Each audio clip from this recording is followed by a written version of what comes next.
3 Americans who were wrongfully detained in Russia now back on American soil. Yeah, the emotion powerfully felt in the newsroom right there of the Wall Street Journal over the return of their colleague Evan Gershkovich.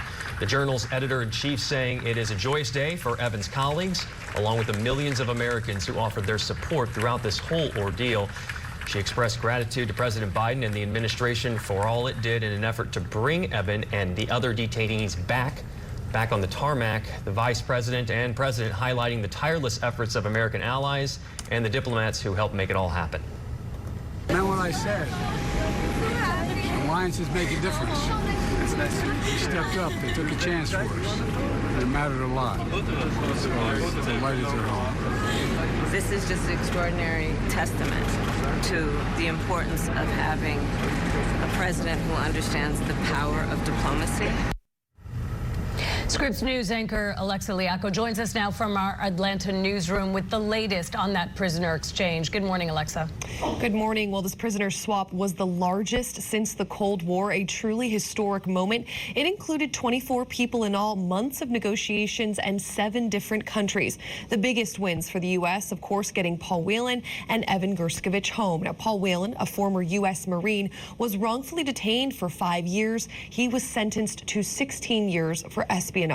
Evan Gershkovich, the Wall Street Journal reporter, also sentenced to 16 years for espionage as well. He was wrongfully detained for 491 days.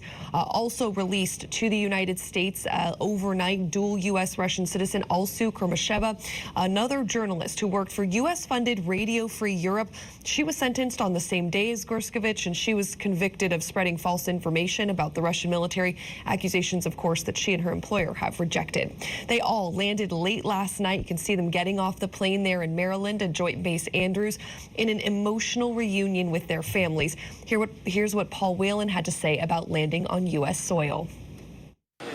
You know, it didn't feel real until we were flying over England.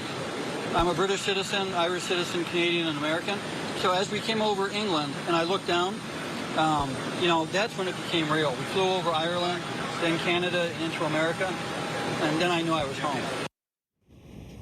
And Evan Gershkovich's family released this statement, reading in part, quote, "We have waited 491 days for Evan's release, and it's hard to describe what today feels like. We can't wait to give him the biggest hug and see his sweet and brave smile up close. Most important now is taking care of Evan and being together again. No family should have to go through this, and so we share relief and joy today with Paul and Alsu's families."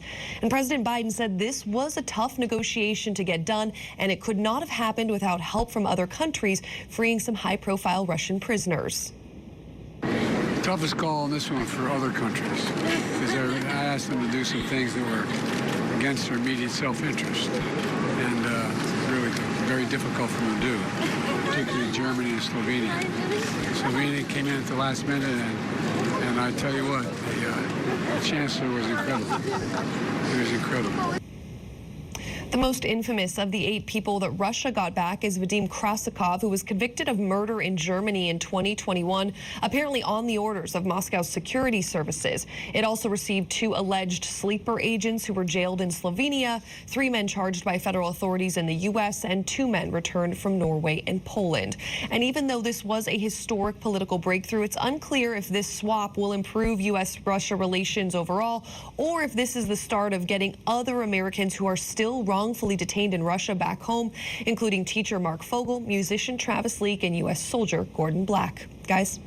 A lot of questions, but man, the relief for those families this morning, I can't believe it.